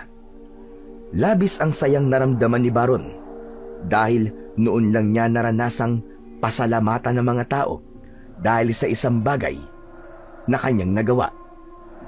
Hindi nagtagal ay inaya na ni Baron sina Mario at Dado sa bahay niya para makapag-usap silang tatlo. Habang naglalakad ay sinimulan na nila ang kanilang pag-uusap. Grabe! Hindi ako makapaniwala na kaya pala nating makapatay ng aswang. Hangang-hanga yung mga tao sa ating tatlo ah! Isa lang ang ibig sabihin yan. Hindi kailangan ni Baron yung mutya at kapa ng tigre. Kahit wala yon, ay kaya pa rin niyang makipaglaban, di ba? Oo. Sumasang-ayon ako sa sinabi mong yan, Mario. Mali kayo. Hindi niyo ba nakita at napansin? Mahihinang klase ng mga aswang na nakalaban natin kanina. Sa tingin ko, ay meron pang mas malalakas na mga aswang ang darating. At yun ang hindi tayo sigurado kung kakayanin ba natin. Diyos ko, wag naman sana magkatotoo yung sinabi mo, Baron. Sana'y huling pag-atake na ng mga aswang yun nangyari kanina. Sana nga'y mali ako. Pero kailangan pa rin nating maging handa. Tayo mapapahamak kung magiging kampante tayo. Sayang nga lang. At wala na sa akin ang mutya at kapa ng tigre. Mas magiging madali sana ang pakikipaglaban natin sa mga aswang kung nasa akin pa rin ang mga yon. Kasalanan mo kasi kung bakit kinuha ni Mang Pedro yun sa'yo. Dapat kasi, hindi ka na lang nagyabang. Ano ka ba, Mario? Talagang nagawa mo pang manisi, no? Hindi ba may kasabihan na pass is pass? Sige nga, anong ibig sabihin ng pass is pass? Basta. Huwag mo na sisihin si Baron. Tumigil na nga kayong dalawa dyan. Mamaya mag-away pa kayo eh. Huminto na sa pagsasalita sina Mario at Dado hanggang sa makarating na sila sa harapan ng bahay ni Baron. Doon ay natigilan silang tatlo nang makita nila si Mang Pedro na nakatayo sa tapat ng pintuan ng kubo. Teka. Sino yung matandang yun? Isa ba siyang aswang? Naku, mukhang aswang nga siya. Kailangan natin siyang patayin. Hoy, ano ba? Tumigil kayong dalawa. Hindi siya aswang. Siya si Mang Pedro. Ay, sorry. Siya yung nagbigay sa'yo ng mutya at kapa ng tigre. Tumahimik na lumapit si Baron kay Mang Pedro habang nasa likuran niya sina Mario at Dado. Mang Pedro, ano pong ginagawa niyo rito? Siguro naman ay naniniwala ka na sa sinabi ko. Nadadanak ang dugo dito sa inyong baryo. At ang nangyari kanina ay simula pa lamang. Kung ganon, tama ang sinabi mo, Baron. May mga aswang pang-aatake dito sa baryo natin. Tama. Isang grupo ng aswang ang maghahasik ngayon ng lagim sa iba't ibang baryo. At ngayon ay ang baryo nyo ang puntirya nila. Pero ano po ba talaga ang ginagawa niyo rito, Mang Pedro? Akala ko po ba tapos na tayo dahil binawi niyo na po sa akin ang mutya at kapa ng tigre. Isa ko sa mga saksi sa tapang na ipinakita mo nang nakipaglaban ka sa mga aswang kasama ang dalawa mong kaibigan. Kahanga-hanga na nilabanan mo sila sa kabila na wala sa iyo ang mutya at kapa. Kaya isang desisyon ang aking nabuo. Ibabalik ko na sa iyo ang mutya at kapa ng tigre. Talaga po? Totoo ba yung sinasabi niyo, Mang Pedro? Totoo, Baron. Pero sana sa pagkakataong ito ay wag mo na akong bibiguin. Wag mo nang biguin ang inyong baryo. Pangako po, Mang Pedro. Gagamitin ko po ang mutya at kapa sa tamang paraan. Hindi ko na po yan gagamitin para magyabang lang. Nasa loob ng iyong bahay ang mutya at kapa. Tandaan mo, Baron, ito na ang huling beses na ipagkakaloob ko ang mga yon sa iyo. Sa sandaling makita ko na ginamit mong muli ang kapa sa maling pamamaraan, ay muli ko yung kukunin at hindi mo na muling mahahawakan ang mga yon. Opo, pinapangako ko po. Maraming salamat po talaga. Salamat po sa pangalawang pagkakataon para patunayan ko po ang aking sarili. Aasahan ko yan, Baron. Huwag kang mag-alala dahil palagi kong ipagdadasal ang inyong tagumpay sa bawat pakikipaglaban na inyong kakaharapin. Matapos yun ay nagpaalam na si Mang Pedro. Nang wala na ang matandang lalaki, ay nagmamadaling pumasok si Baron sa bahay niya at nanlaki ang mga mata niya nang makita ang kapa at mutya ng tigre na nakapatong sa lamesa. Kinuha niya ang mga yon at mahigpit niyang niyakap. Grabe mo namang yakapin ang mga yan, Chong. Parang syota mo na ang mga yan, ah. Hindi lang kasi ako makapaniwala. Nababalik pa ang mga to sa akin. Saka napakasaya ko kasi meron na akong magagamit sa pakikipaglaban sa mga aswang. Hindi ko na dapat biguin si Mang Pedro sa pagkakataong to. Kailangan kong ipakita na hindi lang ako isang barumbadong mahilig sa trouble. Ipapakita ko sa lahat na kaya ko ring maging tagapagtanggol. Basta tol, nasa likod mo lang kami ni Mario. Tutulungan ka namin sa abot ng aming makakaya. Maraming salamat sa inyong dalawa. Alam ko namang hindi niyo ako pababayaan eh. Nang sandaling yon, ay lumaki ang kumpiyansa ni Baron na kahit gaano pa karami ang aswang na sumalakay sa baryo nila, ay magagawa pa rin niyang ipagtanggol ang lahat ng taong nakatira roon. Ipinangako niya sa kanyang sarili na sa pagkakataon na yon ay gagamitin niya na ng tama ang mutya at kapa ng tigre upang hindi na muling mawala ang mga yon sa kanya.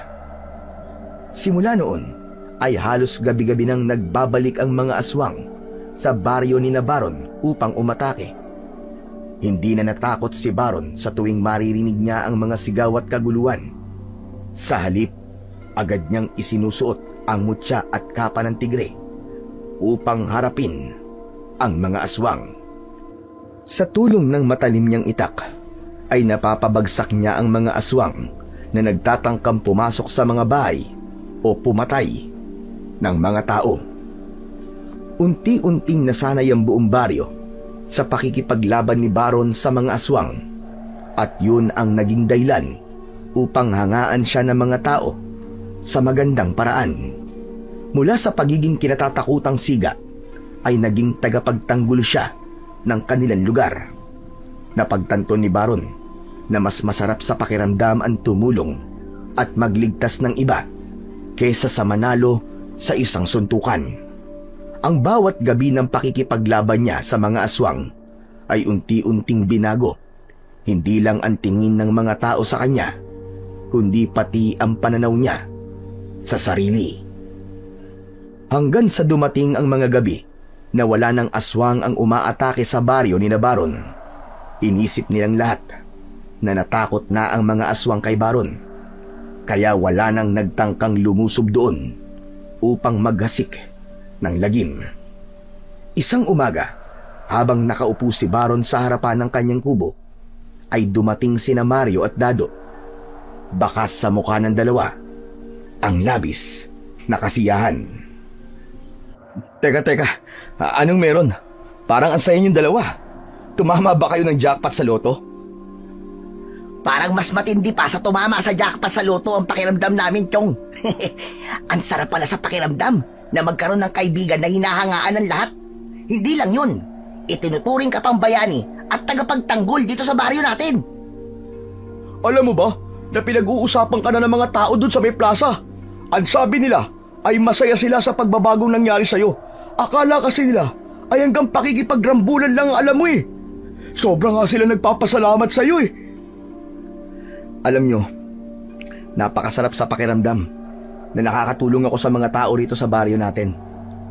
Pero mas matutuwa ako kung matitigil na talaga ang pag-atake ng mga aswang.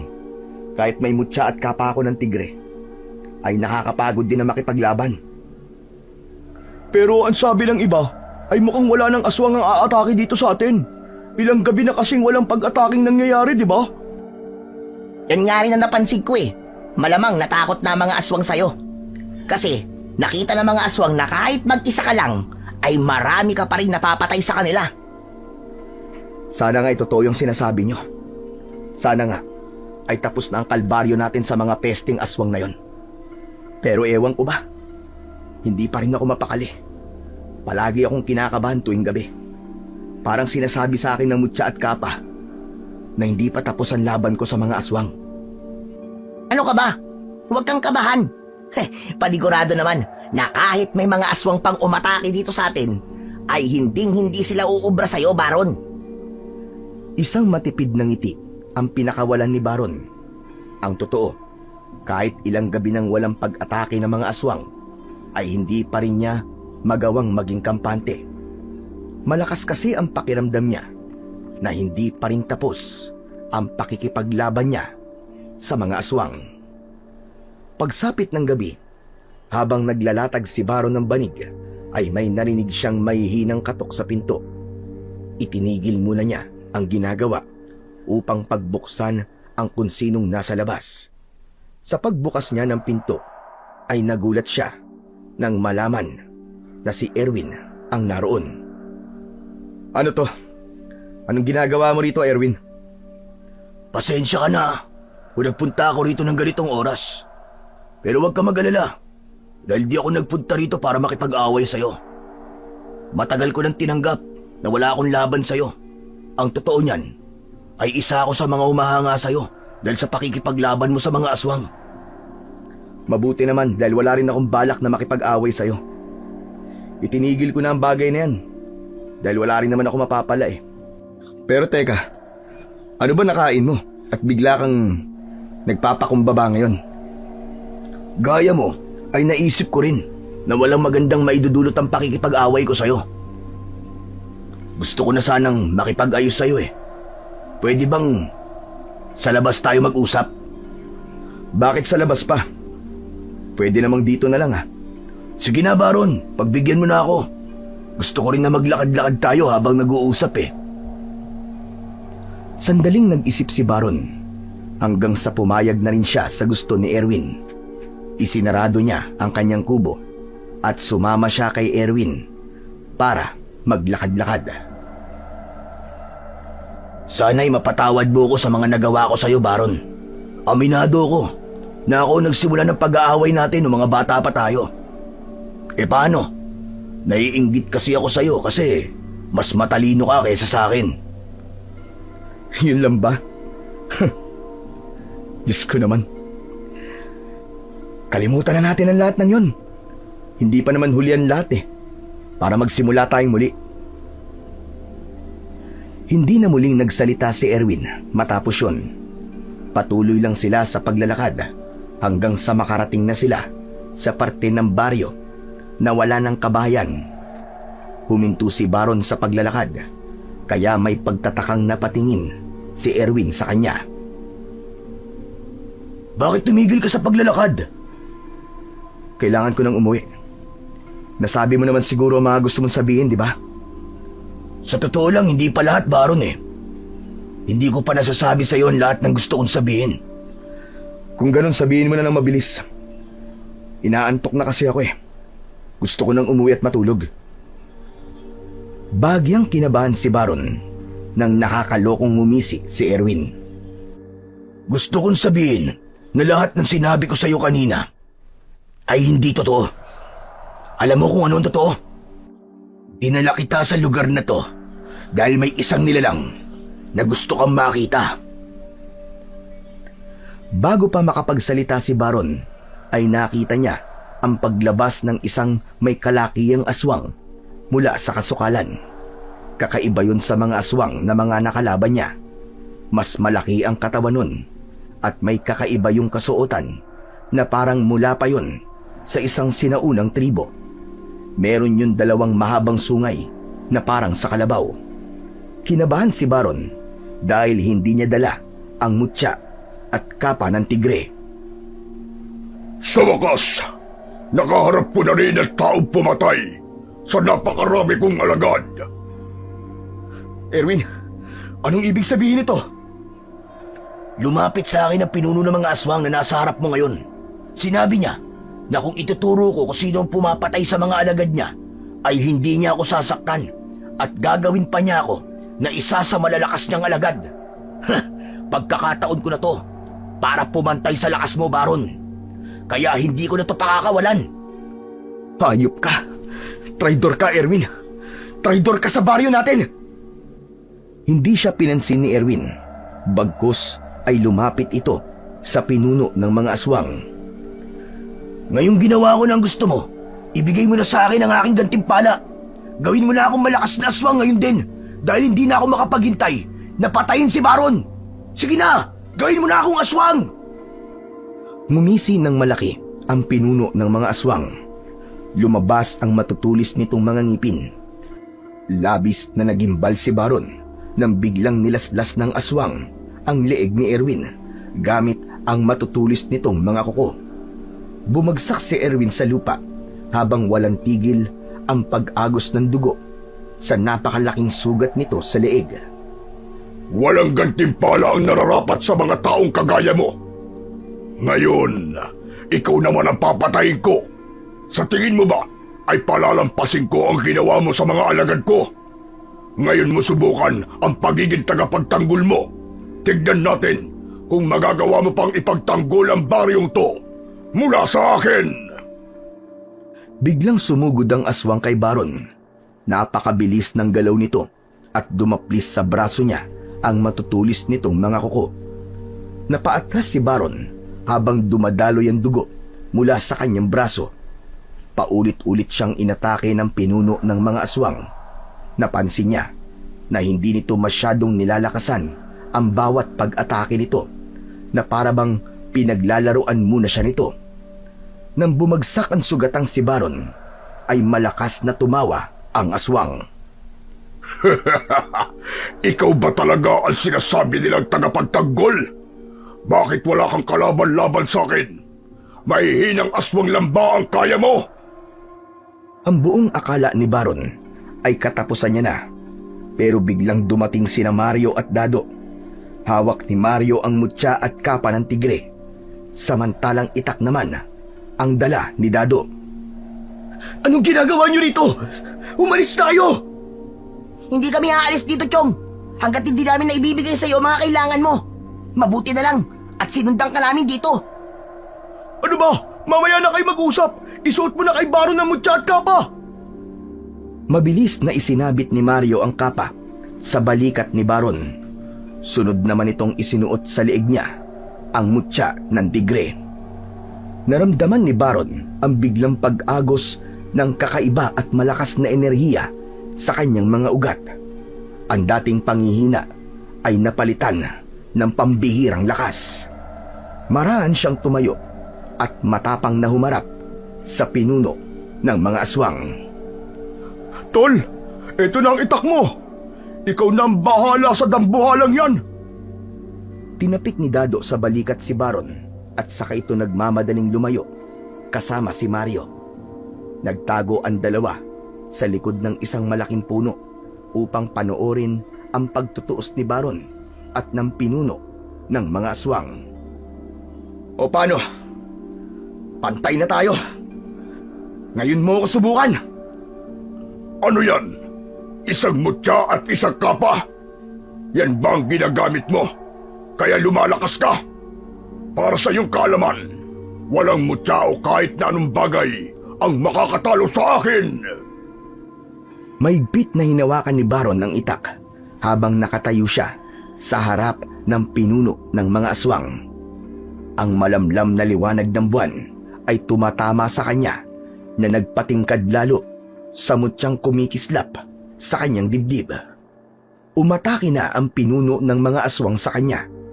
Iniwasan naman kagad ni Baron ang hagupit ng matutulis nitong mga kuko, pero hindi siya nakaligtas sa kasunod na pagkalmot nito sa kanyang braso. Muling umatake ang aswang at sa pagkakataong yun ay sinalubong ni Baron ng buong tapang ang kalaban. Nagsagpong ang dalawa at pareha silang nabuwal sa lupa. Ilang beses na tinangkang lapain ng aswang si Baron.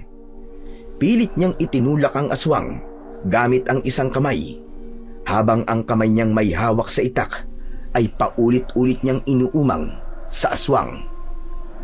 Huwag kang susuko, Baron! Huwag kang magpapatalo! Kaya mo yan! Patayin mo na ang aswang na yan, Chong! Huwag mo nang patagalin ang laban! Nagkaroon ng pagkakataong makatayo si Baron. Siya naman ang sumugod at matagumpay niyang naitarak ang Itak sa tiyan ng aswang. Pagkahugot niya nun ay mabilis niyang itinarak yon sa liig ng kalaban. Lumagpas ang dulo ng Itak sa batok ng pinuno ng mga aswang. Nakita ni Baron kung paano unti-unting nawalan ng buhay ang mga mata ng kanyang kalaban, hanggang sa lumaylay na ang mga kamay nito. Paghugot niya ng Itak sa liig ng aswang, ay doon na ito bumagsak sa lupa. Nakadilat ang mga mata ng aswang, pero hindi na yun humihinga. Nagulat si Baron nang bigla siyang yakapin ng mga kaibigan niya na sina Mario at Dado. Hanep! Napakagaling mo talaga, Tol! Lodi kita! Pati pinuno ng mga aswang ay walang laban sa'yo! Oo nga! Paniguradong marami na naman ang hahanga sa'yo niyan! Pero mga chong, hindi ko to ginawa para hangaan ako. Ginawa ko to dahil gusto kong iligtas sa mga tao sa baryo natin. Yun lang ang dahilan ko at wala nang iba. Pero sa tingin ko ay tapos na ang pakikipaglaban ko sa mga aswang. Patay na ang pinuno nila. Sa palagay ko ay hindi na magkakaroon ng lakas ng loob ang iba pang aswang na umatake sa baryo natin. Malaya na ang baryo natin laban sa mga aswang. May sasabihin pa sana si Baron, pero hindi niya na naituloy dahil sa pagsigaw ni Mario. Diyos ko! Si Erwin ba yan?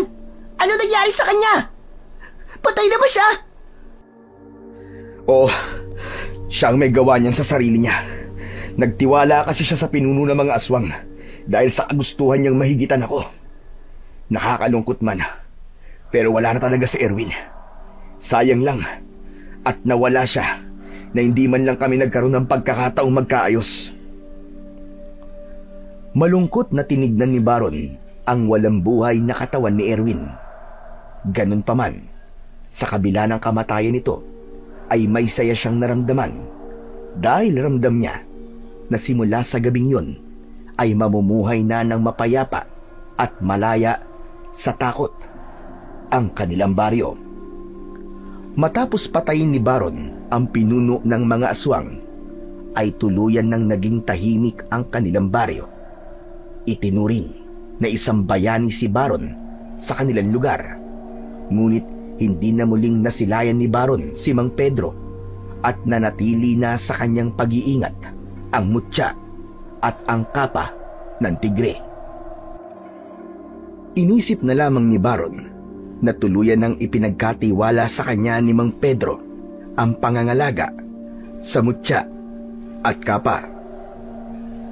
Sa paglipas ng panahon ay lalong tumibay ang pagkakaibigan ni na Baron, Mario at Dado. Kailanman ay hindi na sila nakipag-away at nakipagrambulan. Bagkus ay tumutulong sila sa paggabay sa mga kabataan upang hindi maligaw ng landas ang mga ito. Natutunan ni Baron na hindi ang pagiging siga ang batayan ng totoong tapang, kundi sa tapang ng isang tao na tumulong at ialay ang buhay nito sa kanyang kapwa.